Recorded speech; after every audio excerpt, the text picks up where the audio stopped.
Salut, c'est Rudy et je vous souhaite la bienvenue pour ce nouvel épisode des Secrets du kayak. Le but de ce podcast est de vous partager ma passion du kayak de course en ligne et de partir à la rencontre des champions. Qui sont-ils et que font-ils pour performer au plus haut niveau? Aujourd'hui, c'est encore un épisode spécial où nous allons parler des préférences motrices. Nous avions rapidement abordé le sujet avec Sylvain Curigny dans l'épisode 14, mais aujourd'hui, nous allons aller plus loin avec Mathieu Toulza, véritable spécialiste du sujet. Que sont donc les préférences motrices et à quoi peuvent-elles bien servir pour mieux performer? J'espère que l'épisode vous plaira. Je vous laisse donc découvrir Mathieu et ses secrets. Salut Matt, comment vas-tu aujourd'hui? Salut Rudy, ça va et toi? Bah moi ça va toujours. Alors aujourd'hui c'est un podcast un peu particulier encore une fois, puisqu'on va parler de préférences motrices. Mais avant ça, est-ce que tu pourrais te présenter pour ceux qui ne te connaissent pas? Ah, avec plaisir. Donc Mathieu Toulza, podologue du sport sur la région parisienne. J'ai 42 ans, ancien sportif de haut niveau dans le karaté il y a de ça une vingtaine d'années. Qu'est-ce que je peux te raconter de beau? Formé aux préférences motrices maintenant depuis 6 ans et voilà, et j'occupe entre guillemets ma pratique, ou du moins les préférences motrices occupent une grande partie de ma pratique, que ce soit tant sur le plan de la prophylaxie ou du traitement des blessures en cabinet de podologue classique, que sur la prévention ou travail avec les prépa filles ou les coachs divers et variés avec lesquels je peux être amené à intervenir. Comment tu en es venu à t'intéresser aux préférences motrices? Alors l'histoire des préférences motrices, disons que c'est quelque chose qui est assez récent. Moi, j'ai commencé à me former en 2015. C'est par le biais d'une association de podologues à laquelle j'appartiens, qui s'appelle l'Association nationale des podologues du sport. On a régulièrement des week-ends de formation sur des sujets divers et variés. Et puis, il y a eu un week-end où on a été amené à parler de chaîne musculaire. Et du coup, je me suis dit, bon, ok, tiens, je vais aller en faire une. Et on a commencé à me parler des préférences motrices. Et on m'a dit, écoute, continue le cursus. Je te la fais courte, hein, mais continue le cursus. Tu vas voir, c'est fascinant.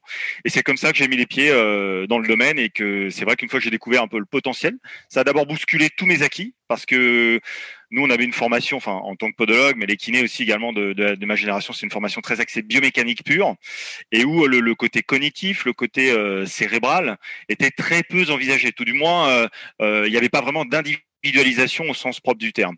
Et là, ça bouscule tout parce que tu te rends compte que quand bien même l'humain a à peu près pour tout le monde 2 bras, 2 jambes, chacun a une manière préférentielle de l'utiliser.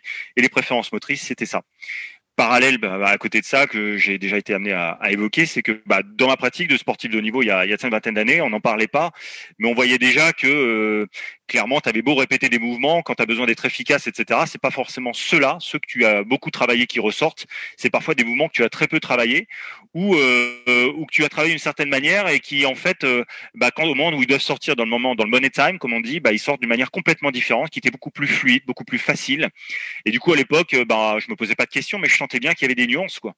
Et les préférences motrices, quand j'ai commencé à les découvrir, et les préférences cognitives également, là, ça a fait sens parce qu'en fait, ça a répondu à plein de mes questions.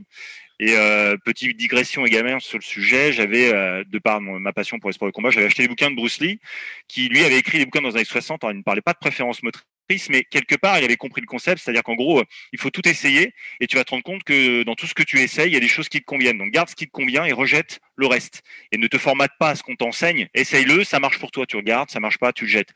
Et en fait, c'est ça les préférences motrices, c'est que il faut tester, il faut voir un peu comment tu te sens dans le mouvement, et après, tu vas te rendre compte que les choses se mettent en place toutes seules une fois que tu as trouvé ta manière à toi de bouger, quoi. Voilà, donc j'ai fait un parallèle large, mais c'était pour t'expliquer un peu comment j'y étais venu. Et est-ce que ça signifie que quelle que soit l'activité sportive, même si aujourd'hui on est sur les secrets du kayak, qu'il n'y a pas une seule et unique bonne technique? Exactement. C'est exactement ça en fait.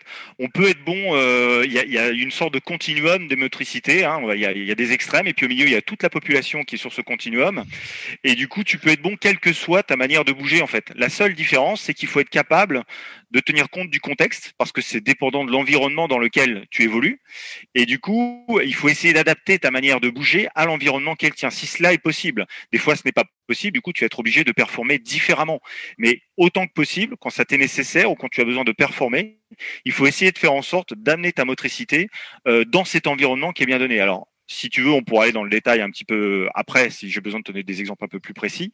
Mais on peut être bon, quelle que soit ta motricité. Il n'y a pas de meilleure motricité qu'une autre. C'est comme droitier et gaucher. Je prends souvent ce parallèle parce que c'est ce qu'il y a de plus simple pour des gens qui ne connaissent pas les préférences. Tu peux être gaucher et droitier, ça t'empêche pas d'écrire, ça t'empêche pas de conduire, etc., etc. Mais c'est juste que, bah voilà, moi je suis gaucher. Si toi tu es droitier et que je te demande d'écrire de la main droite, de la main gauche, pardon, tu auras peut-être plus de difficultés qu'un gars qui serait gaucher lui aussi. Donc voilà, c'est des nuances, mais on peut être bon quelle que soit sa préférence. Il n'y a pas de limite. Quand tu parles de motricité, qu'est-ce que ça signifie la motricité? La motricité, en fait, c'est une manière de bouger. La motricité, c'est le mouvement, hein. Alors le mouvement, c'est encore une fois, ça intègre beaucoup de parallèles. La biomécanique, c'est l'étude du fonctionnement des structures du vivant, comment ça bouge. Donc la motricité, c'est une manière qu'on a de bouger. Voilà, c'est divers et varié. Donc on peut bouger d'une certaine manière, on peut bouger d'une manière complètement opposée. Et bah, dans les préférences motrices, on verra qu'il y a deux grands opposés, hein, qu'on appelle nous les terriens ou les marches par le bas, et puis les aériens ou les marches par le haut. Donc ça, c'est les deux extrêmes. Il n'y a pas que deux pôles, hein, mais il n'y a pas que deux motricités, pardon, mais il y a deux extrêmes. Et puis du coup, bah, il y en a un pour prendre ces deux extrêmes parce que ça permet du coup peut-être d'être plus parlant pour les gens. Si on prend l'aérien, c'est quelqu'un qui, quand il va avoir besoin de bouger, parce que bouger avant cela, c'est toujours pareil, c'est créer un déséquilibre. Et donc du coup, mon cerveau a une manière préférentielle pour créer ce déséquilibre. Il va se mettre ou sur l'avant, c'est ce qu'on appellera un aérien. Et donc je vais utiliser les chaînes musculaires qui me sont plutôt postérieures, c'est-à-dire qui tapissent mon dos, la partie postérieure de mon corps pour m'équilibrer dans cet espace avant. Alors qu'un terrien, c'est quelqu'un qui va plutôt s'équilibrer sur l'espace arrière, qui va produire du coup un peu plus de flexion en utilisant ses chaînes musculaires antérieures. Et du coup, l'aérien bouge plutôt les épaules, le haut, alors que le terrien bouge plutôt le bas, le bassin et les jambes. Voilà, donc c'est ça en fait la motricité, c'est deux manières d'enclencher le mouvement, plutôt par le haut, plutôt par le bas, selon qu'on soit terrien ou aérien. Et après, évidemment, il y a une pluralité de profils qui vont venir nourrir ces deux pôles de terrien et d'aérien. Mais je rebondis sur un truc que tu as dit. Là, tu as distingué les extrêmes, donc aérien et terrien, dans une partie des motricités. J'ai envie de te dire que si tu es terrien, tu vas être très mauvais au saut en hauteur, par exemple. Est-ce que c'est une connerie ou pas? Alors, en fait, quand on dit tu peux être bon en étant aérien ou terrien, c'est juste que la manière que tu vas d'impulser le mouvement au moment, alors si on prend le saut en hauteur pour revenir à ton exemple, si tu prends la manière que tu vas avoir d'impulser le mouvement va être différente. Si je prends l'exemple, j'ai pas de sauteur en hauteur en tête. Grosso modo, je vais peut-être te prendre plutôt le saut en longueur, ça parlera peut-être un peu plus aux gens. Si tu prends un Jonathan Edwards, qui est donc le recordman du monde actuellement, je crois, à 18 mètres 25, la manière qu'il a d'impulser son saut, il le fait comme un aérien. Donc, il exprime une motricité d'aérien au moment de sauter. Et il fait 18 mètres 25.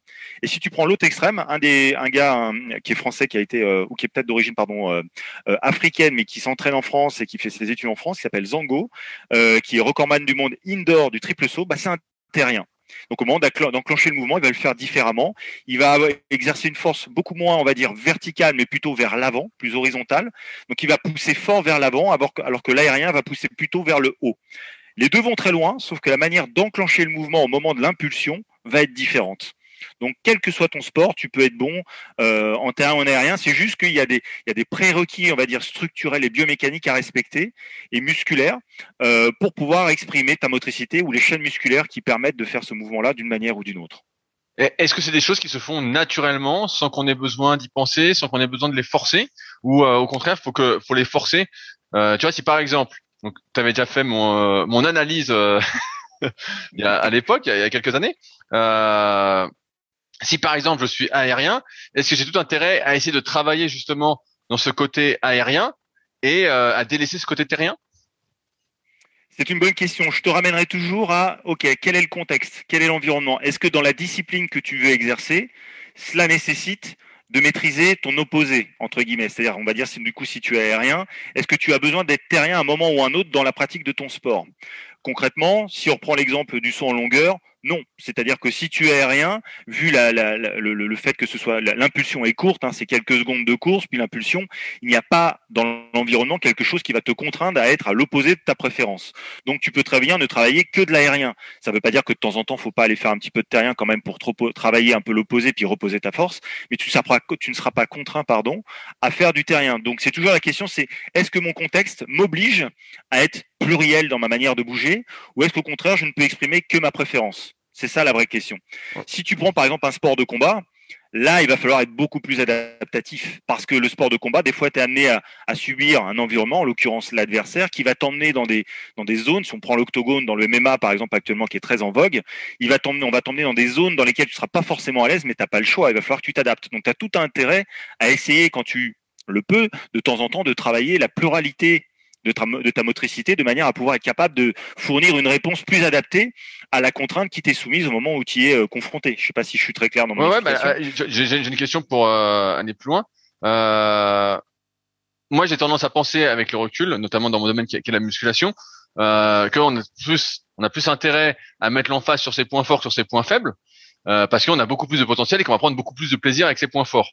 Là, dans ce que tu dis, en fonction du contexte, on peut avoir un intérêt à travailler la partie terrienne qu'on a moins, pour être peut-être plus complet et répondre mieux au contexte. Mais est-ce qu'on a autant de marge de progrès dans cette partie terrienne? Et est-ce que justement, comme on n'est pas, je prends les extrêmes encore une fois, terrien, est-ce qu'on n'a pas un sentiment un peu de malaise quand on se retrouve en terrien? Alors, la réponse, elle est totalement individuelle. C'est-à-dire que tu as des gens qui vont être, si je prends un extrême, on a des profils qui sont extrêmement marqués, et ces profils-là, ceux qui sont les plus marqués, sont souvent parfois, alors encore une fois, il faut pas faire une généralité, mais ça se retrouve quand même de manière assez récurrente. Ce sont des gens qui auront beaucoup de mal à aller chercher leur opposé. Donc il y a des manières de faire, c'est-à-dire qu'il faut les emmener petit à petit dans ce qui est leur, non pas ce qui est leur opposé, parce que leur opposé fait aussi partie d'eux. Je reprends cet exemple des deux mains, la main gauche et la main droite. Tes deux mains font partie de ta personne. Et celle qui t'est moins facile, elle te permet quand même de temps en temps de subvenir à tes besoins et d'être efficace dans l'environnement qu'elle tient. Donc, c'est pas un rejet. Donc, ça peut faire sens que d'aller travailler un petit peu ton opposé. Mais il y a certains qui vont être très malléables, donc vont être capables de te donner des motricités complètement opposées à l'observable. Tu vas dire, putain, le gars, pardon. Tu vas dire, mince, le gars, il est super performant, quelle que soit sa manière d'enclencher le mouvement. Et puis à l'inverse, tu vas avoir des profils qui sont très marqués, donc ce qu'on appelle les profils adaptés, mais qui sont très peu adaptables. Et là, après, il y a d'autres paramètres qui interviennent. Évidemment, il y a les préférences motrices, mais il y a aussi ton vécu, ton histoire, tes blessures, ta morpho-anatomie. Tous ces éléments-là font que tu es une entité, une personne. Et puis enfin, tout cet aspect cognitif, ces préférences cognitives qui vont aussi impacter dans ta manière de bouger. Donc, on n'a pas de réponse préconçue. Je te dirais que ça dépend des personnes. Mais on dira que plus tu as un profil marqué, très marqué dans l'observable et dans la motricité, plus on peut penser que du coup, ton opposé, tu auras peut-être un peu plus de difficulté qu'un autre à aller le chercher. Mais tu peux, en y allant progressivement, en faisant des exercices spécifiques, aller chercher justement un peu ton opposé. Tu vas améliorer ton opposé. Mais je te rejoins dans les préférences motrices. C'est comme tu le disais en muscu, la différence, elle se fera avec tes points forts, pas avec tes points faibles. C'est juste que des fois, t'es acculé dans tes points faibles. Et le temps d'arriver à trouver une situation plus propice à l'expression de tes préférences fortes, il va falloir que tu deals avec cette situation. Et donc le sport de combat, où je reprends l'exemple peut-être, il y a eu l'UTMB, tu sais, la course de l'Ultra Trail du Mont Blanc, là, il y a une semaine. Grosso modo, tu as de la montée et de la descente. Si tu es aérien, tu es plus à l'aise quand tu penches ton corps vers l'avant, donc jusque-là. Mais quand tu montes une montagne, à un moment, il faut la redescendre. Or, quand tu la redescends, tout le monde est terrien, parce que tu te mets sur l'arrière, tu mets tes masses, ton corps sur l'arrière, pour pas tomber vers l'avant. Donc là, l'environnement te contraint à être terrien, tu n'as pas eu le choix. Et du coup, ça va demander une dépense énergétique, une dépense neuromusculaire accrue, versus un individu qui, lui, serait terrien et qui aurait plus de facilité pour descendre. Alors qu'un aérien, lui, sera peut-être plus penché, plus à l'aise quand il s'agira de monter. Alors attention, la montée, il y a aussi le versant énergétique avec les filières, etc., qui interviennent. Mais je te cite cet exemple parce que c'est vraiment une caricature pour montrer aux gens, voilà la différence selon le contexte. Quand je descends une montagne très pentue, tout le monde est terrien. Personne ne met ses masses sur l'avant. C'est impossible. Oui, je vois bien l'exemple. Est-ce qu'on peut définir de manière non exhaustive, parce que j'imagine que sinon on en a pour des heures, un peu les différentes préférences? Là, on parlait de aérien, terrien. Donc, Ouais. si je comprends bien, c'est soit tu vas, en gros, tu marches par les épaules, ou soit tu es terrien et tu marches par le bassin. C'est un peu ça? Voilà, en gros, le prérequis, c'est mon cerveau, l'objectif pour lui, c'est de gérer le mouvement. Et du coup, si je veux interagir avec mon environnement, j'ai besoin de bouger. Bouger suppose à un moment ou un autre, à l'inverse des statuts qui sont bien stables mais qui ne bougent pas, de créer un déséquilibre. Quand je crée ce déséquilibre, soit mon cerveau va préférer le faire dans l'espace avant, c'est-à-dire en avant de lui, et utiliser sa chaîne musculaire postérieure pour s'équilibrer dans cet espace avant. Donc on va dire qu'il est aérien, parce qu'il déclenche le mouvement, il se laisse tomber vers l'avant à partir de la tête et des épaules. Et donc il va exprimer une certaine rigidité par rapport à un individu de type terrien. Alors que le terrien, c'est quelqu'un qui va s'équilibrer ou déséquilibrer, si j'ose dire, sur son espace arrière. Donc il va laisser tomber un petit peu ses masses sur l'arrière, et c'est le bassin et les jambes qui vont avancer en premier.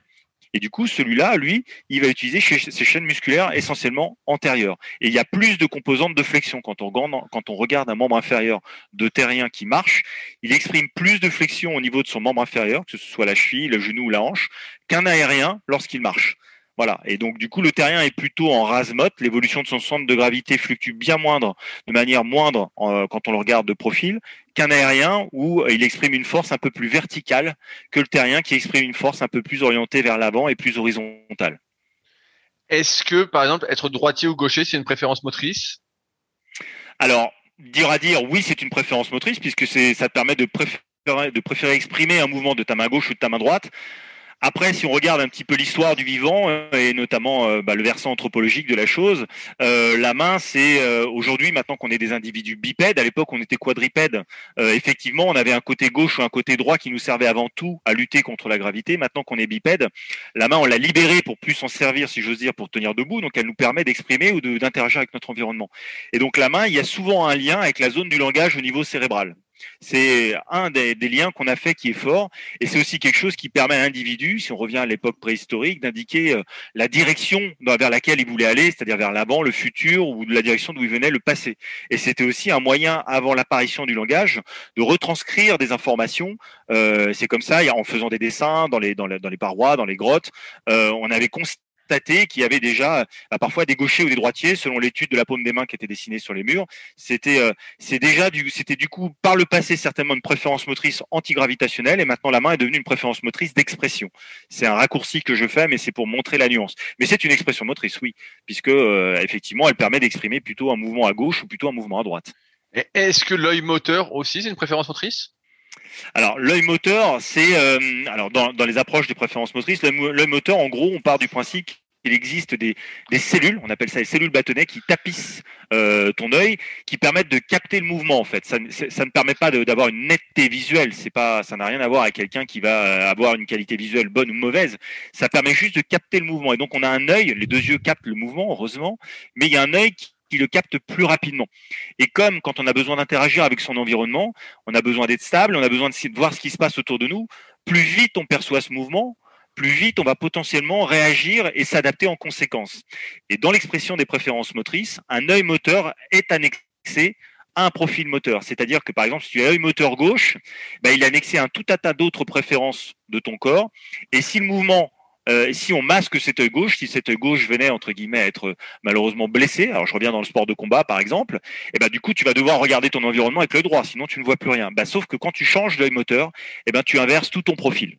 Ça, c'est les liens qui ont été faits dans le cadre de l'expression des préférences motrices et des préférences cognitives. Et du coup, c'est un hémisphère cérébral, c'est-à-dire que quand c'est l'œil droit qui perçoit le mouvement, ça veut donc dire que l'information est plutôt traitée avec l'hémisphère gauche, elle est perçue par l'hémisphère gauche, et là, quand c'est l'œil moteur gauche, ton information est plutôt traitée avec l'hémisphère droit, parce que la perception visuelle, il y a des schémas nerveux qui s'entrecroisent et ça aboutit à des hémisphères cérébraux opposés. Voilà, je ne sais pas si j'ai été très clair dans mon explication, mais je peux faire mieux je peux réexpliquer si tu as besoin. Non, ça va. Est-ce qu'il y a d'autres là, tu vois, on a parlé de la marche. On a parlé des mains, on a parlé des yeux. Est-ce qu'il y a d'autres choses dans les préférences motrices? Ouais, il y a d'autres préférences. Il y a ce qu'on appelle des individus qui sont des verticaux et d'autres qui sont des horizontaux. Des verticaux, c'est quoi? C'est des gens qui aiment, grosso modo, se positionner quand ils interagissent avec quelque chose, avec une personne, avec un individu, un environnement, quel qu'il soit. Ils aiment se mettre dans l'axe de leur corps par rapport à ceux avec quoi ils interagissent. Alors que des horizontaux, eux, au contraire, vont avoir tendance à agir et à se décaler par rapport à ceux avec quoi ils interagissent. Si je prends l'exemple du kayak, par exemple, quand tu tiens ta pagaie, un horizontal aura plus d'équilibre, sera mieux coordonné. Alors après, c'est associé aussi avec sa longueur de bras, sa morpho-anatomie, qui t'est chère. On regarde s'il y a besoin d'écarter plus ou moins la largeur de ses bras pour pouvoir tenir sa pagaie. Alors qu'un vertical, pour un individu qui aurait par exemple la même longueur de bras, donc la même morphoanatomie de bras, si on prenait un gorille, pour le citer en exemple, on va peut-être lui demander de rapprocher un petit peu plus ses bras l'un de l'autre pour qu'il se rapproche de l'axe de son corps, et c'est là que son corps se coordonne mieux. Donc on a un vertical, un horizontal. Les deux peuvent faire bien, sauf qu'il faut qu'ils sachent comment leur cerveau préfère justement interagir avec l'environnement, qui est en l'occurrence la pagaie. Ah, mais ça me parle ce que tu dis, parce que effectivement, de mémoire, je suis aérien et plutôt vertical. Et effectivement, je suis plus à l'aise avec les mains un peu plus serrées que la plupart. plutôt que. Ouais, en plus, tu as des grands bras, toi. Donc, c'est ça qui fait que morphotype sauterelle de mémoire.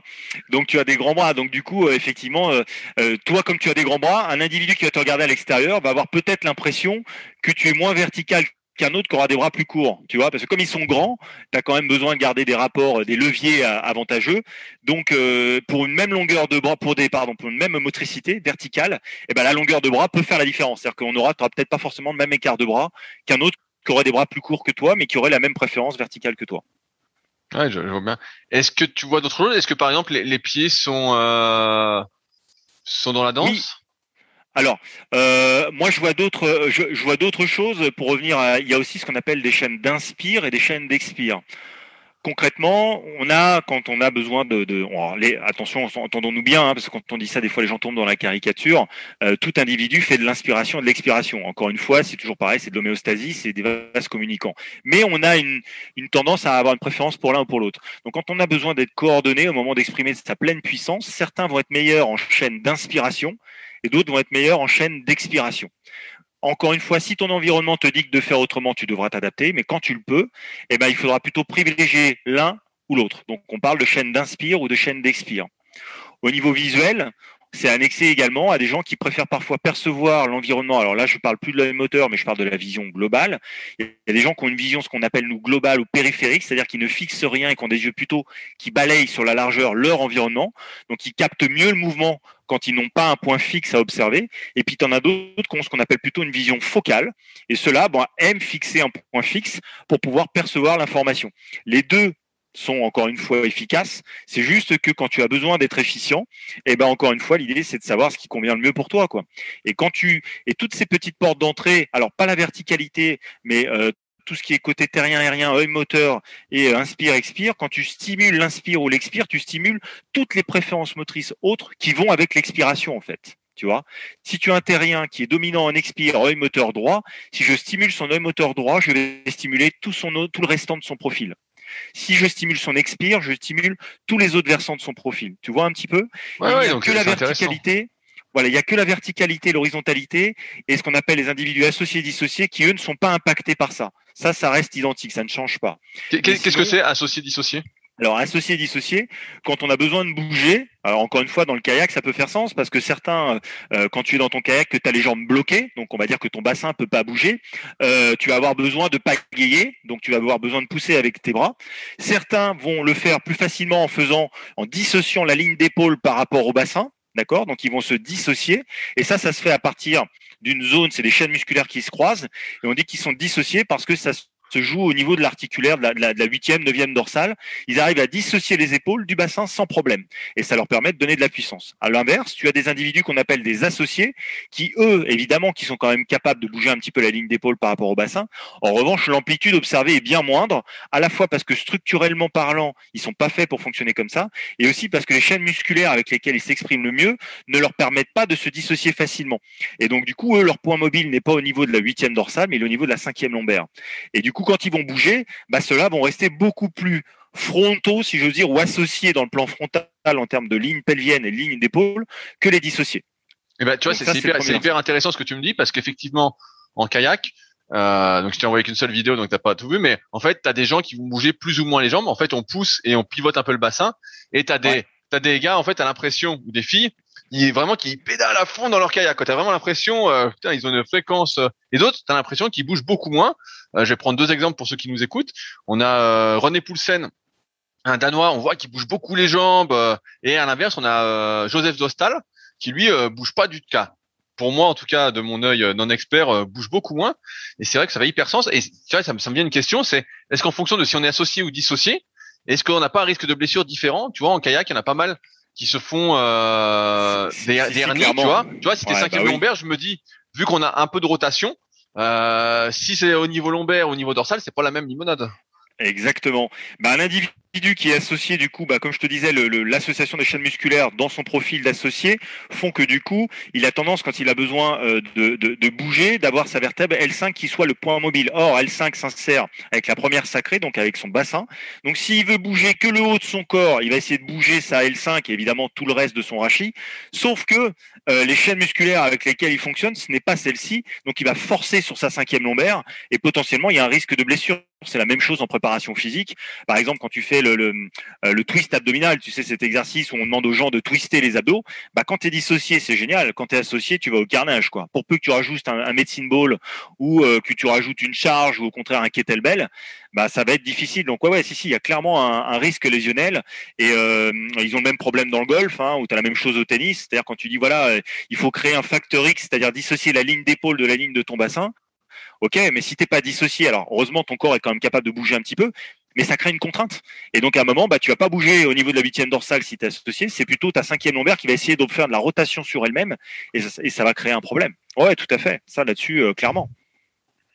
Est-ce que tu vois d'autres choses d'un point de vue physique qui rentrent en compte? Écoute, sur les préférences motrices, on a fait le tour. Après, on peut aller dans plein de détails parce que c'est annexé évidemment à tout ce qu'on appelle, nous, en dehors des préférences. En fait, les préférences motrices, c'est une manière qu'on a de bouger au moment de se mettre en action. C'est-à-dire quand je me mets en mouvement, mon corps se comporte d'une certaine manière. Ce mouvement est impacté par plein d'autres paramètres. Alors, je fais court, mais c'est quand même important d'en parler parce que sinon, forcément, les gens qui s'intéressent un peu aux préférences motrices auront l'impression qu'on a parlé que d'une partie du gâteau. Il y a ce qu'on appelle des réflexes primitifs. Des réflexes primitifs sont des petits réflexes qui se mettent en place à la naissance pour le nouveau-né, qui sont engrammés au plus profond de notre système cérébral et qui permettent à ce nouveau-né qui n'a jamais appris quoi que ce soit d'interagir tout de suite avec son environnement, notamment pour subvenir à ses besoins primaires, c'est-à-dire manger, se rattraper entre guillemets, si jamais il est amené à tomber. Ça fonctionne dès le départ. Donc ces réflexes primitifs, ils doivent s'intégrer au bout de quelques mois ou quelques années de vie selon le réflexe. Et si ce n'est pas le cas, ils vont perturber l'expression d'une motricité. Et comme ce sont des réflexes de survie, ils supplantent les préférences motrices en fait. Ils sont avant elles. Donc, si ces réflexes-là qui doivent s'intégrer, c'est-à-dire ils ne disparaissent pas, ils s'éteignent, ne sont pas intégrés, ça va perturber la manière que tu auras d'exprimer ta préférence. Et des fois, tu pourras pas exprimer ta préférence parce que ton réflexe de survie s'y oppose. Donc ça, c'est une des données. On appelle ça des réflexes archaïques ou des réflexes primitifs. Tu as également ce qu'on appelle quelque chose qui est plus cher à Ralph Hippolyte, qu'il avait déterminé, qu'on appelle des motivations profondes. C'est une manière qu'on a préférentiellement entre guillemets de se mettre en action, c'est-à-dire que quand tu fais quand tu as les préférences motrices, c'est une manière que tu as de bouger, mais avant de bouger, tu as ce qu'on appelle une sorte de bougie d'allumage, un peu comme un starter que tu aurais dans une voiture. Tu es plus ou moins motivé à l'idée de bouger d'une certaine manière. Et donc ces motivations profondes ont un véritable impact sur l'expression de ton tonus postural. Et le tonus postural, c'est ce qui va dynamiser ou éteindre ton profil. Donc il n'est pas rare d'avoir des gens qui ont une motivation profonde d'un certain type et qui ont une préférence motrice qui va plutôt à l'opposé. Et du coup, quand tu les regardes bouger, ou quand tu les testes, tu vois des choses qui sont un peu différentes de quelqu'un qui aurait une motivation profonde d'une certaine manière et qui serait en adéquation avec l'expression d'une préférence motrice. C'est un peu complexe à expliquer en quelques minutes. Il y aura peut-être beaucoup de questions. J'allais dire motivation profonde, c'est quoi pour toi? En fait, une motivation profonde, c'est grosso modo quelqu'un quand tu bouges, quand tu te mets en action, quelle que soit la raison de bouger, soit c'est quelque chose qui va te mettre en action ou ce pourquoi tu vas bouger, c'est quelque chose qui va te dynamiser. Donc c'est une manière que tu vas avoir de percevoir ton environnement, le monde. Donc on dit il y a 5 grandes motivations profondes et puis après on part pour aller vers 10 ou 12. Mais bon, en parlant simple, c'est une manière de percevoir le monde, une manière de se mettre en action. Tu as des gens qui ont besoin de le comprendre. Donc avant de se mettre en action, ils aiment bien comprendre le monde et d'autres qui ont besoin de le ressentir. On dit qu'ils sont dans de l'ancrage, dans les tripes. Et donc ça, c'est très peu variable en fait. C'est très stable, c'est beaucoup plus stable dans le temps que des préférences motrices. Et si ça, ce n'est pas respecté, si par exemple tu ne nourris pas, comme on dit, ta motivation profonde, tu vas avoir tendance, quand tu vas exprimer après le mouvement, à être un petit peu éteint. Si je fais un parallèle peut-être simple, mais qui parlera à tes auditeurs, c'est très simple. Si par exemple on leur demande de faire quelque chose, alors c'est un raccourci, mais je pense que ça peut parler. Si on leur demande de faire quelque chose qui ne les intéresse pas, donc ils ne sont pas, quand on dit je ne suis pas motivé à l'idée de faire quelque chose, le mouvement que tu vas exprimer quand tu vas faire cette chose, soit le cerveau il va être parasité, c'est-à-dire qu'il va pas être beau. On va voir que tu le bâcles. Donc moi, si je te regarde, je tiens Rudy, il est en train de bâcler son mouvement. Ou alors, si ça a l'air bien, toi, au plus profond de toi, tu vas ressentir un degré de tension. Quelque chose qui va à l'opposé de ce que tu as envie de faire, en fait. Tu le ressens, tu sais, comme une crispation, comme une frustration. Ça te demande un surplus d'énergie par rapport à quelque chose que tu aurais fait en adéquation avec ta motivation. Je sais pas si je suis clair dans. Ouais, bah, alors j'ai imagé. Moi, par exemple, je sais que j'ai besoin de comprendre, d'avoir le plus de détails possible, même ça m'aide, avant de faire un geste pour pouvoir en tout cas, pour Exactement. pouvoir bien le faire, tu vois, pour pouvoir l'intégrer, pour pouvoir le visualiser, pour Oui. pouvoir le faire ensuite. J'ai fait un podcast qui n'est pas encore sorti au moment où on fait celui-là avec Émeric Guyot, qui justement, je lui pose la question, si on n'arrive pas à imaginer quelque chose, est-ce qu'on peut réussir à le faire? Et pour lui, bah, la réponse est non. Et là, de ce que je comprends, bah, c'est que tu as des personnes qui ont juste besoin de ressentir. En fait, tu leur dis juste fais et ils ressentent la chose et ça peut leur suffire en fait. Voilà, c'est-à-dire qu'en gros, il faut faut qu'elles se sentent bien dans leur environnement. C'est-à-dire qu'il faut qu'elles ressentent on appelle ça nous le ressentir au niveau des tripes. Mais voilà, effectivement, elles ne sont pas forcément exprimées le pourquoi du comment, mais elles ressentent cette chose avec appétence et elles sont à l'aise avec. Et du coup, quand elles vont se mettre en action pour justement réaliser la consigne qui leur a été demandée, là, elles vont exprimer la quintessence de leur potentiel puisque c'est en harmonie. La consigne qui leur a été demandée ou ce pourquoi elles bougent nourrit leur motivation en fait, ça les dynamise. Donc là, ils expriment leur potentiel. Toi, si tu as une motivation qui est compréhension, effectivement, si je veux que quand tu te mettras en action, tu sois performant, j'ai tout intérêt à essayer de nourrir ta compréhension, donc ta motivation profonde, qui est le starter de ce qu'on appelle la bougie d'allumage. Pour reprendre cet exemple, c'est Action Type, ils aiment bien utiliser cet exemple-là, mais ça fait sens. Allumer, tu démarres ta voiture avec un starter. Si le starter préchauffe le moteur, quand tu vas accélérer sur le moteur, il va délivrer sa puissance. Alors que si tu n'as pas activé ton starter et que tu accélères à froid, bah, le mouvement va être saccadé. Parfois, la voiture ne démarre pas, ou au contraire, tu vas te retrouver avec un problème avec ta voiture. Donc, toi, j'ai tout intérêt à nourrir ta motivation profonde si elle est compréhension, pour qu'après, quand tu bougeras, tu puisses exprimer tout ton potentiel de préférence motrice. Tu parlais de 5 motivations profondes. Là, j'en vois 2. Quelles sont les 3 autres? Alors, il y en a une qui est comment j'aime percevoir le monde, donc le comprendre ou le ressentir. Et après, il y a les 3 autres qui vont se marier avec les 2 premières. C'est comment je vais dispenser mon action. Est-ce que je la projette plutôt vers de la compétition? C'est des individus qui aiment la compétition, le challenge. C'est un Cristiano Ronaldo, par exemple. Est-ce qu'au contraire, je vais avoir tendance à dispenser et diffuser mon action plutôt vers quelque chose qui est dans un projet, la construction d'un projet sur du long terme?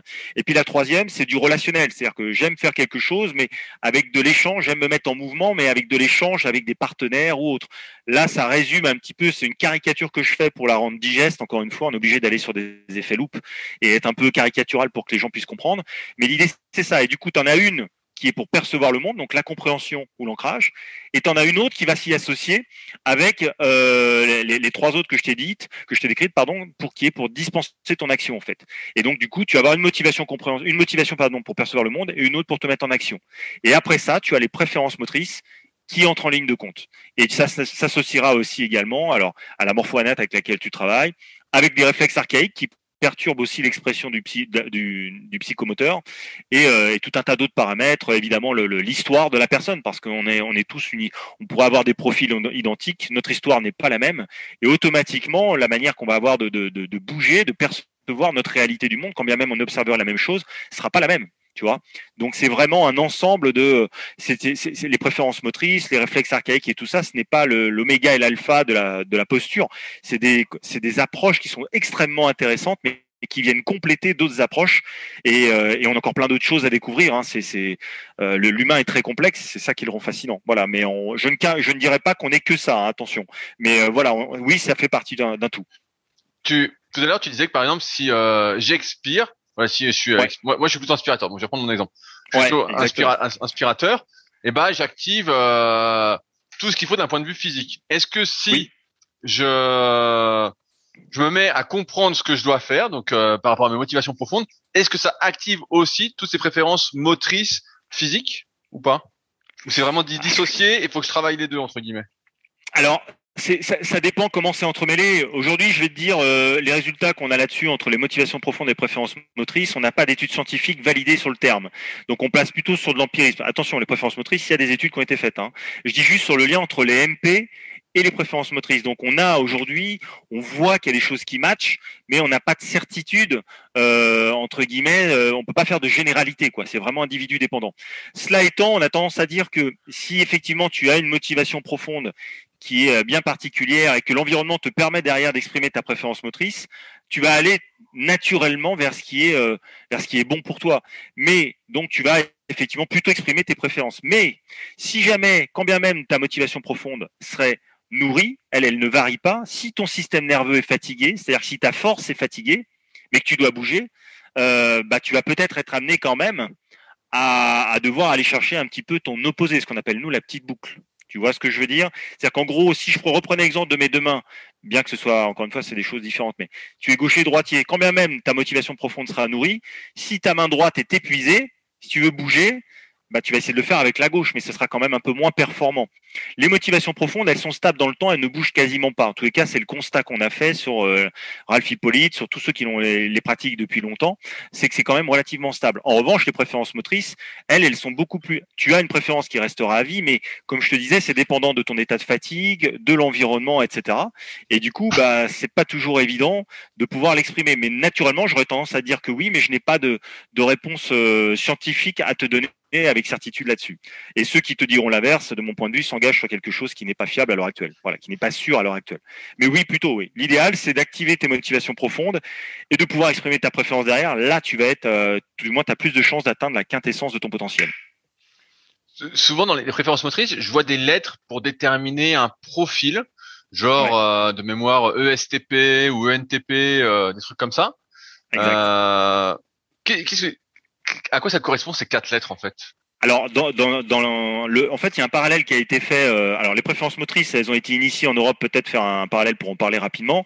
Ralph Hippolyte, je l'ai cité quelques fois, avec Bertrand Terrolas, entraîneur de volley dans les années 90, sont à l'origine de la création d'une approche qu'on appelle l'approche Action Type. Ils avaient fait également des parallèles en regroupant tout un tas d'études, de recherches basées sur les neurosciences, qui permettaient d'aboutir au fait qu'en gros, il y avait un lien entre la manière qu'on a de bouger et la manière qu'on a de percevoir le monde, ce qu'on appelle les préférences cognitives en fait. Comment je prends l'info, je la traite et comment je me décide dans le monde. Bon. Et du coup, ces préférences cognitives, et ils ont basé ça sur un schéma et sur un système qu'on appelle le MBTI. Et le MBTI est lui-même issu d'études qu'on appelait les types psychologiques initiés par Carl Gustav Jung, qui était un médecin psychiatre suisse du début du XXe siècle, qui avait identifié en fait une manière de fonctionner sur le plan cognitif, et il avait dégagé tout un tas de préférences. Dans les années 50-60 de mémoire, il y a un système qui s'appelle MBTI qui vient de Myers-Briggs Type Indicator. Bon, c'est un peu compliqué. En gros, c'est deux femmes, une mère et une fille, qui ont travaillé et qui ont pris la base de Carl Gustav Jung et qui ont développé un système de testing psychologique regroupant 4 lettres qui permettait d'identifier et de détacher 16 profils cognitifs de base. Et du coup, ces 16 profils sont représentés par des lettres. Et donc, il y a 4 lettres. La première lettre, en gros, te donne l'indication quelle est ta manière de prendre l'énergie quand tu es en action. Est-ce que tu es plutôt quelqu'un qu'on va appeler d'introverti? Donc, est-ce que tu prends l'énergie plutôt en toi? Est-ce que tu as besoin de te recentrer sur toi, encore une fois, je fais un raccourci, mais sur ta réflexion personnelle pour pouvoir passer à l'action, ou est-ce qu'au contraire, tu es stimulé par ton environnement? C'est ce qu'on appelle un extraverti. Ensuite, la deuxième lettre traduit la manière que tu as de percevoir le monde. Est-ce que tu es plutôt ce qu'on appelle en anglais un sensing? Est-ce que tu utilises plutôt tes sens? Donc, c'est plutôt du terrien. Ou est-ce que tu es plutôt un N pour intuition, qui veut dire plutôt un aérien? La troisième lettre traduit la manière que tu as pour te décider, c'est-à-dire qu'une fois que tu as pris ton énergie, que tu as pris l'information, comment tu te décides? Est-ce que tu le fais avec un T pour thinking en anglais, donc que tu utilises plutôt la pensée, la logique, ou est-ce que tu le fais plutôt avec un F pour feeling en anglais, c'est-à-dire plutôt via l'affect et l'émotion?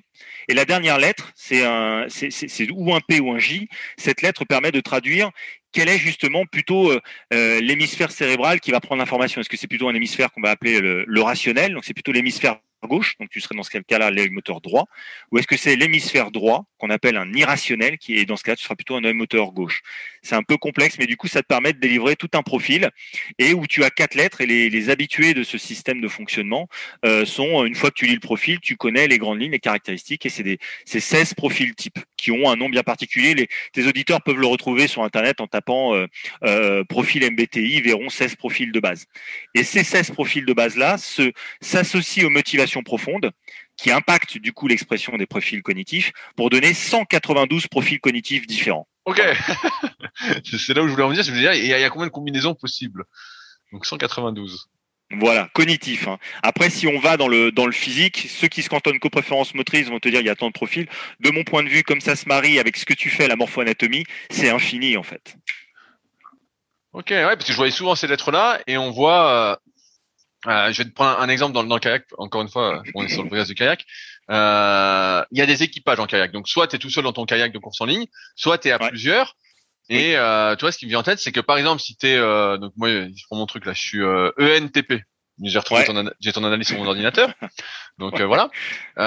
Si je suis ça et que je suis avec quelqu'un qui est l'exact opposé de moi, j'ai pas retenu toutes les lettres, donc je m'excuse. Mais forcément, si on est dans le même bateau, qui serait ISFJ. Toi, tu es NTP et ton opposé, ce sera ISFJ. Voilà, si je suis avec quelqu'un qui est IFSJ, et ben en fait, ISFJ, voilà. ISFJ, et ben voilà. Est-ce que ça veut dire que dans le même bateau, on va avoir du mal à travailler ensemble, tu vois? Alors, si on regarde, si on s'en tient au profil type, oui, c'est fort probable. Après, l'intérêt des préférences motrices et des préférences cognitives, c'est d'ailleurs pour ça qu'elles sont de plus en plus utilisées dans les entreprises et dans les dans les entreprises ou même dans les groupes sportifs, surtout dans les sports co. Là, tu viens de parler du kayak, donc ça fait sens où vous êtes plusieurs à bord, dans les sports collectifs également. L'intérêt, c'est de comprendre comment fonctionne ton partenaire ou tes partenaires pour essayer justement que quand vous serez amené à communiquer, vous puissiez vous entendre en fait. Comme l'humain naturellement a tendance à rejeter ce qui est moins naturel pour lui, quand il discute avec quelqu'un, même s'il utilise le même langage que toi, s'il ne voit pas le monde de la même manière que toi, la première réaction, et ça c'est humain, c'est normal, c'est un rejet ou tout du moins on va moins naturellement vers une personne qui ne nous ressemble pas. Mais une fois qu'on t'a expliqué pourquoi elle était différente, en fait, l'intérêt de tout ça, c'est justement c'est pas de soustraire cette personne, c'est de l'addition en fait. Et une fois que du coup c'est un plus, parce que comme tu sais comment elle fonctionne, quand tu vas lui parler, tu as tout intérêt à essayer de lui diffuser l'information telle que elle l'aperçoit pour qu'elle puisse mieux te comprendre. Et c'est en cela que c'est intéressant les préférences cognitives. Nous, en cabinet ou en coaching ou comme tu veux, quand tu as un patient et tu veux qu'il adhère à ton discours, j'ai tout intérêt, puisque une fois que j'ai défini son profil moteur pour comprendre comment il bouge, je sais du coup quelles sont les grandes lignes cognitives qui sont les siennes, j'ai tout intérêt à prodiguer mon discours en adéquation avec la manière qui est la sienne de le comprendre en fait. Tu vois, et du coup, j'ai plus de chances qu'il adhère à mon discours, alors que si je dispense mon discours, mes explications à ma manière à moi, s'il a un profil cognitif opposé au mien, ça va être du charabia, ou alors au contraire, il va se frustrer ou se crisper parce qu'il ne comprend pas bien ce que je lui passe comme consigne, pourtant on parle la même langue. Sauf que pour son cerveau, c'est moins évident de le comprendre parce que son fonctionnement cognitif n'est pas enclenché, enfin son fonctionnement cognitif, préférentiel n'est pas enclenché. Donc oui, bien sûr que tu as tout intérêt à connaître le profil cognitif et donc moteur des gars avec qui tu fais du kayak, parce que si t'as pas envie que, entre guillemets, vous bouffiez le nez, ou tout du moins que vous soyez performant au moment de pagayer, si j'ose dire, ou de vous entraîner, ça fait sens, ouais, tout à fait, bien sûr. Ouais, dans le collectif, c'est essentiel de mon point de vue. Hein. Plus tu parles des préférences motrices et de ce que ça englobe, plus je me dis que c'est hyper vaste comme sujet et que c'est hyper compliqué de tout débroussailler. Et j'en viens donc à une autre question que j'avais déjà posée un peu tout à l'heure, mais est-ce que tout se fait pas un peu, à part pour la communication, se fait pas un peu tout naturellement, dans le sens où on dit souvent qui se ressemble s'assemble. Donc là, je parle pour les équipages. Si je suis ENTP, je vais aller plus naturellement vers quelqu'un qui est ENTP. Ou pas. Est-ce que tu vois, si je suis pareil, je vais reprendre tout à l'heure sur les préférences, je disais si je suis plus vertical qu'horizontal entre guillemets, est-ce que je vais pas le faire naturellement d'être vertical, je vais tester. On teste toujours quand on veut performer, quand on veut progresser. On n'est pas dans un truc bloqué. Est-ce que ça va pas se faire naturellement? En fait, je vais tester, je vais dire tiens, je me sens mieux comme ça ou je me sens mieux comme ça. Exactement. T'as deux façons de voir les choses. Effectivement, alors pour comment, parce que là il y a deux questions. Je vais répondre à la dernière. Voilà, je vais répondre à la deuxième et puis après je referai la première. En fait, dans la deuxième question, pour répondre d'abord à ta deuxième question sur l'idée d'être plutôt vertical et horizontal et de le tester, t'as soit un coach qui a eu l'habitude, lui, de jouer, je parlais au tennis, mais non, de faire du kayak d'une certaine manière, ça a marché pour lui. Ou bien il n'a pas fait beaucoup de kayak, mais on lui a enseigné comme ça. Et du coup, qu'est-ce qu'il va faire? Il va te dire, fais comme ça, puisque la théorie, ou du moins les tout meilleurs mondiaux, font comme ça. Si tu as de la chance, c'est que du coup, ta manière de bouger, ta motricité, ce qu'on évoquait au début du podcast, est proche de ce qu'il te propose de faire pour pagayer, tu as de fortes chances que ce qu'il t'a proposé, ça marche. Génial, tant mieux pour toi. En revanche, si le coach te dit fais comme ci ou fais comme ça et que ta motricité n'est pas celle-ci, tu vas du coup quand même arriver à faire ce qu'il te fait, mais c'est moins naturel pour toi. Et tu vas te rendre compte soit qu'en termes de motivation, t'es pas au top parce que c'est une vraie contrainte, tu le ressens sur le plan énergétique, tu ressens une vraie fatigue neuromusculaire, une fatigue cognitive aussi. Donc tu vas avoir tendance à t'essouffler, tu t'exposes à la blessure. Souviens-toi, associé et dissocié, par exemple, c'est un exemple, mais il y en a d'autres. Hein. Tu t'exposes à la blessure et surtout, tu vas peut-être pas performer comme tu le devrais puisque tu n'utilises pas la. Je suis gaucher, t'es droitier. Je vais dire Rudy écrit la main gauche, tu vas t'entraîner, tu vas t'améliorer. Mais ça se trouve, la main droite tirait beaucoup plus vite et t'écrirais beaucoup plus longtemps. Mais sauf que comme ça marche pour moi la main gauche, je te dis non, Rudy, fais la main gauche, tu vois, bordel, c'est la main gauche qu'il faut utiliser. Et tu vas me dire, attends, Matt, putain, moi c'est plus facile avec la main droite et tout. Je dis non, Rudy, c'est la main gauche. Donc tu vas essayer, mais avec les aléas. Alors tu vas y arriver en t'entraînant. Mais il y aura des aléas qui ne seraient peut-être pas survenus avec ta main droite. Et ça fera un vrai différentiel. Donc ça, c'était pour répondre à ta première question. Donc du coup, si t'as pas le coach, eh ben oui, tu vas essayer toi-même, tu vas regarder ce que font les meilleurs. En général, c'est ce qu'on fait, hein, quand on ne connaît pas le domaine, si on n'a pas de coach. Bon, on regarde quel est le meilleur, qu'est-ce que font les meilleurs, et on essaie de s'en inspirer. Et ça fait sens d'ailleurs, parce qu'on est des êtres imitants au départ. Donc on a tout intérêt, quand on ne connaît pas un domaine et que personne peut nous y aider, à regarder ce que font les meilleurs et t'essayes. Donc là, on rejoint la philosophie qui était celle de Bruce Lee, dont je te parle au début du podcast. Et c'est regarde ce qui se fait autour de toi. Regarde, teste, tu as l'impression que ça marche pour toi, t'es bon, garde, c'est pas bon, jette. Donc ça, je pense que ça répond plutôt bien à ta deuxième question. La première question qui était la tienne, c'était l'idée de est-ce que ça se fait pas naturellement d'aller vers ceux qui me ressemblent ou pas. Alors encore une fois, ça dépend des individus, de leur histoire, de leur parcours.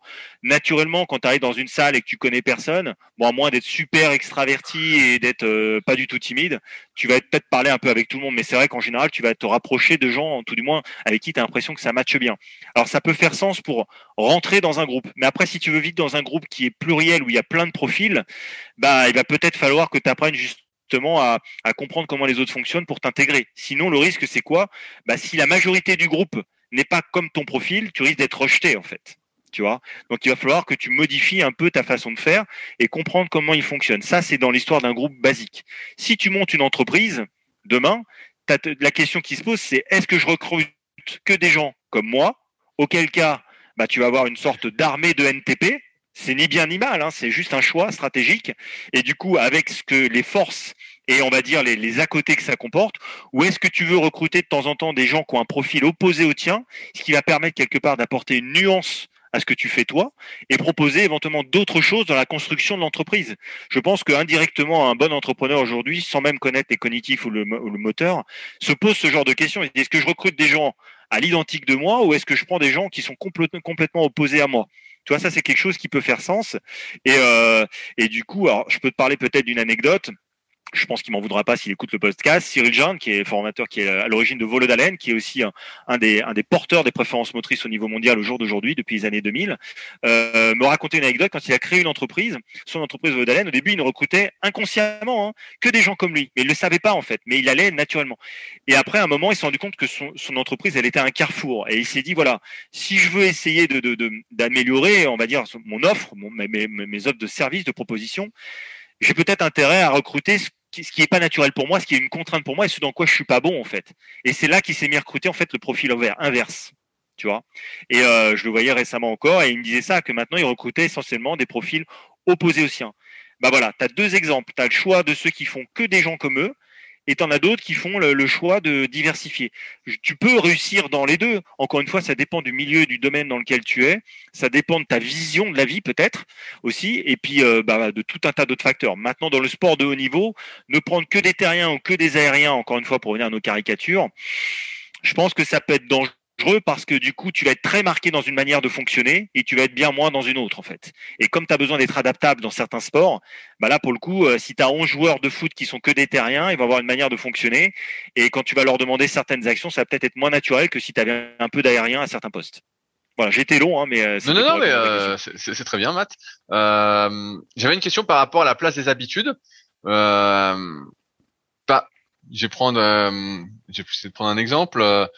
Imaginons que je suis toujours en train de regarder avec la tête tournée sur la gauche, et que quand on fait les tests, tu me dis oui, toi quand tu fixes à gauche c'est mieux. Quelle est la part en fait des préférences motrices et la part de l'habitude là-dedans en fait?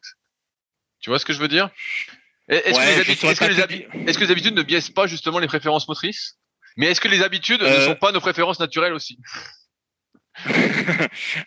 C'est une bonne question. Je n'ai pas la réponse absolue à ça. Pour répondre, alors je vais te répondre par la deuxième question et après je reviens sur la première aussi. On ne sait pas. J'aurais tendance à dire que ce qu'on va appeler une habitude, les habitudes, ça peut résulter à la fois de ton éducation.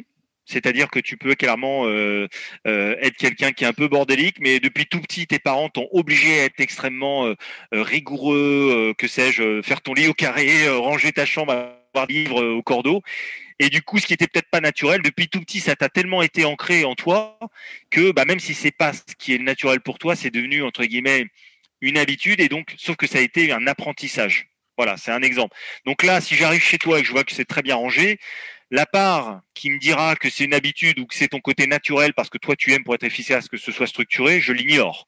Donc ça passera pour moi par du testing spécifique, c'est-à-dire que les préférences motrices se testent. Il y a environ, alors encore une fois, on peut discuter sur la quantité de tests, on va dire entre 200 et 300 selon les organismes de formation, selon le testing, bon bref, mais voilà. Il y a plusieurs centaines de tests qui permettent d'identifier ce côté-là. Est-ce que tu es plutôt quelqu'un de très organisé, donc qui aime avoir un cadre autour de lui, ou est-ce que tu es plutôt quelqu'un de très adaptatif, qui aime pas trop avoir des règles avec des horaires, des schémas, etc. bien précis. Donc ça, le testing moteur va me donner la vérité. Il me donnera la vérité parce que le corps en général ne ment pas, c'est ancré en toi.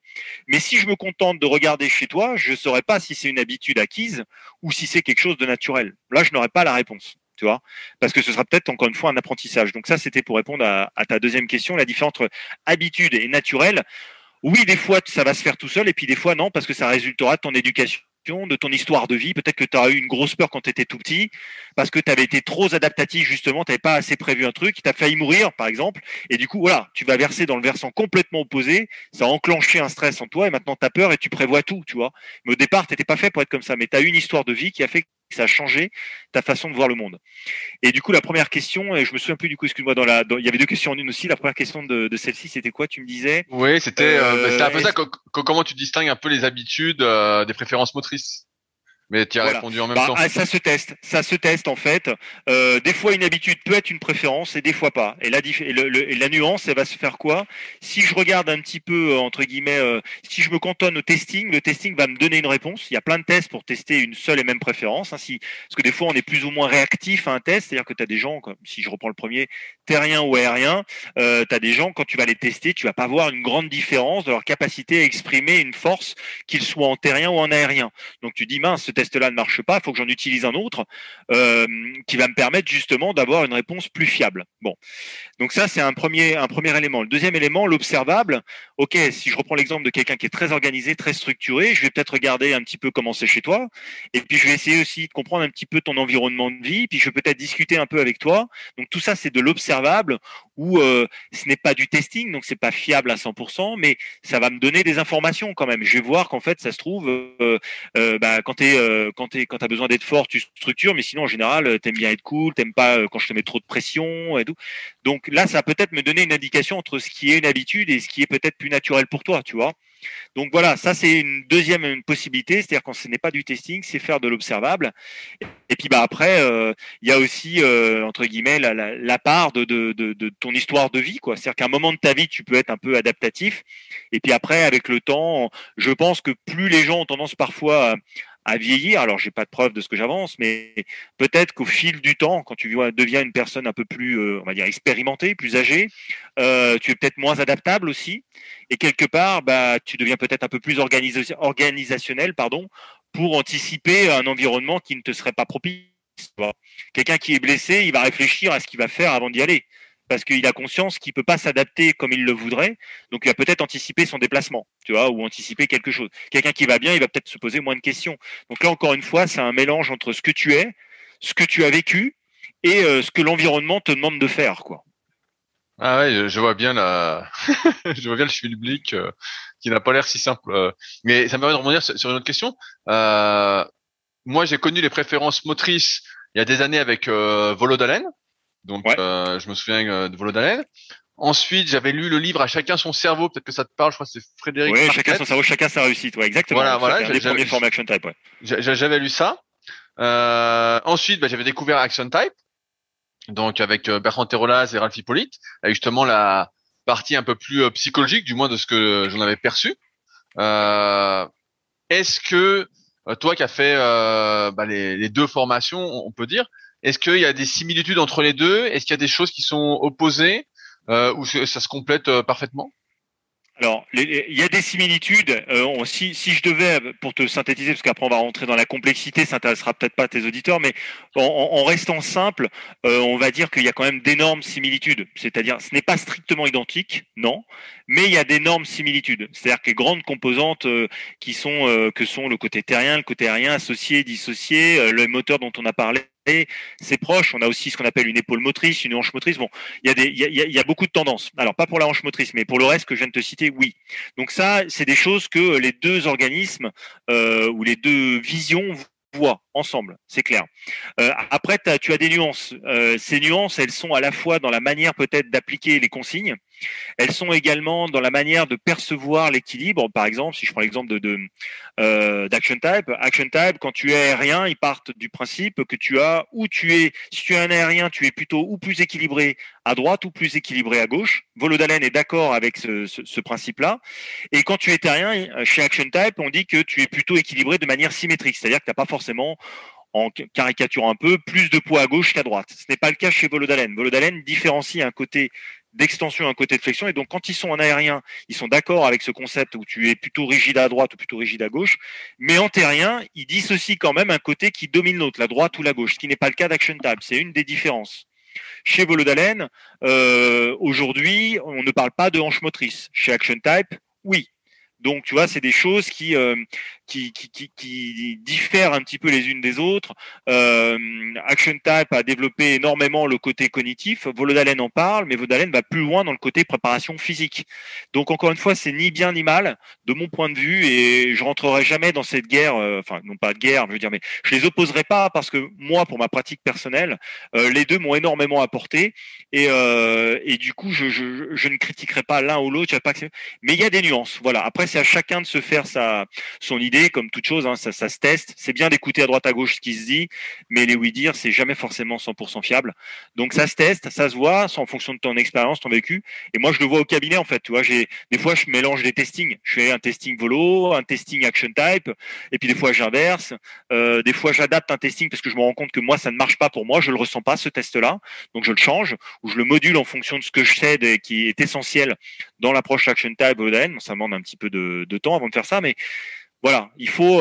Les deux ont beaucoup de ressemblances, je dirais 80% de ressemblances, et il y a peut-être 20% d'écart, mais c'est pas forcément un écart, c'est peut-être juste qu'à un moment ou à un autre, chacun après a fait le choix de se spécialiser, de s'orienter dans un aspect des préférences, et l'autre au contraire a décidé de creuser un peu plus un autre aspect des préférences. Mais si on veut qu'elles explosent et qu'elles puissent être connues du plus grand nombre, il faut surtout pas les opposer, il faut au contraire, de mon point de vue, les additionner, et c'est pour ça que ça fait sens que de regarder un petit peu les deux, quoi. Justement, si quelqu'un écoute le podcast et se dit j'aimerais en savoir plus sur les préférences motrices, quelle est la meilleure porte d'entrée pour toi? Vers quoi il doit se tourner pour commencer son apprentissage? Moi, j'ai envie de dire, moi, c'est ma démarche, c'est toujours de tester sur soi-même. Donc, tu m'avais fait les tests. Voilà. Donc voilà, moi, je pense que c'est une bonne approche. Mais est-ce que toi, en tant que spécialiste vraiment de la question, est-ce que tu conseillerais plutôt soit de se faire tester, soit de lire les bouquins, soit de voir peut-être des documentaires si on est sur le sujet. Il y aura de tout. Si tu regardes dans mon discours, comme je te disais tout à l'heure, on a différentes façons de percevoir le monde. J'ai essayé dans mes réponses de te donner un peu de côté terrien, un peu de côté d'aérien, pour que ça parle au plus grand nombre.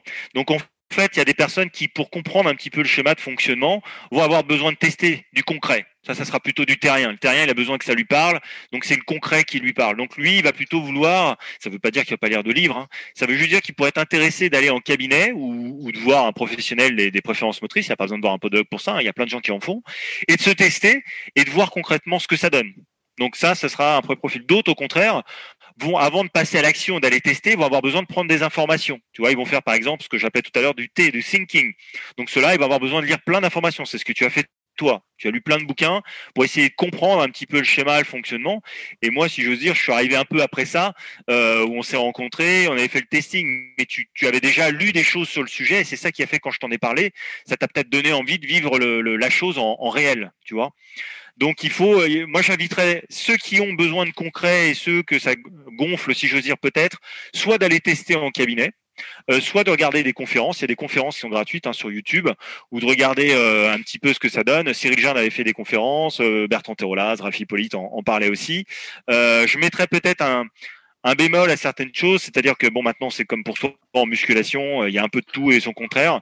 Il y a certaines vidéos YouTube où le testing proposé par certains opérateurs est extrêmement bien dépendant ou est très rapidement exécuté. Alors ça ne veut pas dire que ce qu'ils font est pas bon, ça veut juste dire que l'expérience qu'est la leur permet quand même de ne pas passer à côté d'un biais.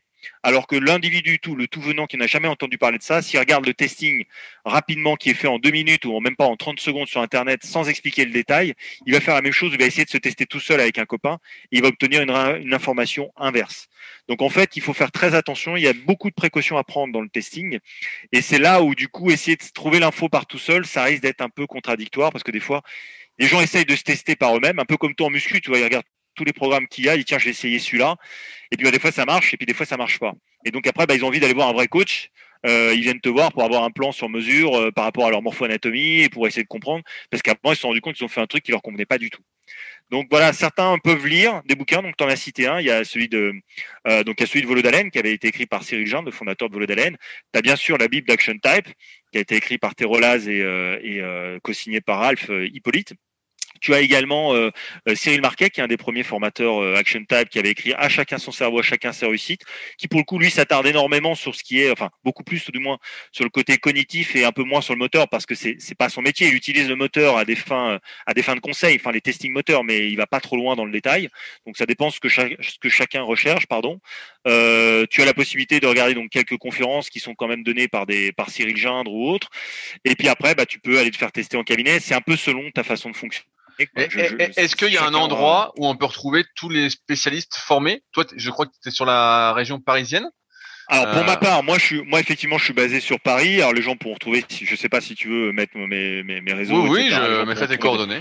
Voilà, bon, je mettrai mes coordonnées. Après, pour tout ce qui est formé Action Type, formé Volodalen, oui, tu as la possibilité d'aller sur le site même, Action Type ou Volodalen, et trouver en fonction de ce que tu recherches la base des praticiens, en fait. Tu vois, c'est-à-dire que si tu es dans telle zone, tu auras Volodalen a mis des niveaux, c'est-à-dire que tu as le niveau spécialiste, tu as le niveau expert, selon ton degré de formation. Action Type, tu as des gens qui ont été initiés, tu as des gens qui sont certifiés, et du coup, à partir de là, c'est pareil, tu pourras aller voir les praticiens. Oui, tout à fait. Puis maintenant, avec l'explosion d'Internet, tu trouves quand même beaucoup d'informations là-dessus. Et puis peut-être de voir ce que chacun propose pour répondre. Si tu recherches plutôt de la prépa mentale, plutôt aller voir un préparateur mental dont c'est le métier, qui en plus a l'outil préférence motrice et préférence cognitive, tu vois, à son arc. Si tu veux faire, je sais pas, du coaching de handball, aller voir plutôt un gars qui est coach de hand ou du tennis, qui est formé aux préférences motrices. Tu as tout maintenant. Il y en a, ça se développe vraiment de plus en plus. Ok, ça me paraît très bien. Pour conclure, est-ce qu'il y a des sujets, si jamais qu'on n'a pas abordé, que tu souhaitais aborder? Écoute, non, je pense qu'on a pas mal parlé de choses. On a débroussaillé un petit peu le sujet. Alors voilà, c'est une introduction. J'invite les gens à creuser un peu plus si ça les intéresse. S'ils le souhaitent, je répondrai avec plaisir à leurs questions. Voilà, mais je te remercie de m'avoir accueilli sur le podcast, m'avoir proposé de parler du sujet. Est-ce que tu as un endroit où tu préfères qu'on te contacte? Ton site internet, LinkedIn Voilà, il y aura les deux. Le site internet, je te mettrai les réseaux, je te mettrai Instagram ou LinkedIn, et les gens peuvent me contacter sur les deux. De toute façon, il n'y a pas de, enfin, j'ai pas de préférence. Les deux, si j'ose dire, pour ça. Tu peux prendre, je suis adaptable. LinkedIn ou Instagram, il n'y a pas de souci. Il n'y a pas de souci. Donc non, okay. Mais merci de m'avoir accueilli en tout cas sur le podcast et de parler de ce sujet parce que c'est fascinant et j'espère que ça incitera tout du moins les gens ça piquera à minima leur curiosité. Ouais, voilà. En tout cas, ça pousse à la réflexion et à moi à la curiosité de s'y intéresser de plus près, toujours dans cette optique, on va dire, de mieux performer. Et de toujours progresser parce qu'il y a rien de pire que de faire quelque chose et puis d'être bloqué Exactement. sur un truc. Surtout qu'on est à une époque aujourd'hui, on en discutait tout à l'heure en off, où on est à l'ère de l'individualisation en fait. Ce que recherchent les gens, c'est faire du haut niveau à leur niveau. Ils sont pas sportifs de haut niveau, mais ils veulent le meilleur pour eux. Et du coup, ça peut faire sens à la fois pour sa personne de comprendre comment elle bouge et d'être sûr que ce qu'elle produit, ça lui convient, que c'est quelque chose de naturel. Et encore une fois, c'est quelque chose qui est assez. Alors ça peut être déstabilisant au départ parce que ça va à l'opposé de ce qu'on nous a appris, du dogme, de la technique idéale, de la chose parfaite et tout. Mais si on fait une fois qu'on a passé cette étape un peu qui nous ébranle, qui nous bouscule, faut être clair, parce que moi je l'ai vécu comme ça, ça pique ça pique la curiosité en fait, et on a envie d'en savoir plus parce qu'on se rend compte qu'en fait, c'est assez bluffant et une fois qu'on a compris un peu le schéma de fonctionnement et qu'on met tout ça en place, c'est incroyable en fait. On se rend compte que c'est fluide, voilà, et c'est ça qui est assez fascinant. Super. Merci encore de ton temps, Matt, et en espérant que ça vous ait piqué votre curiosité. Et merci encore. Donc salut à tous. Merci, salut, ciao, merci. Si vous êtes encore là, c'est que l'épisode vous a plu. Dans ce cas, je vous invite grandement à m'aider à faire grandir ce podcast en mettant une note de 5 étoiles et un commentaire d'encouragement sur l'application de podcast où vous l'écoutez et plus particulièrement sur l'application podcast d'Apple. Cela m'aidera d'autant plus à accueillir les meilleurs kayakistes français grâce à la crédibilité que vous me donnerez. Enfin, vous pouvez retrouver la retranscription écrite de cet échange sur www.secretdukayak.org. En attendant, laissez glisser et à la semaine prochaine.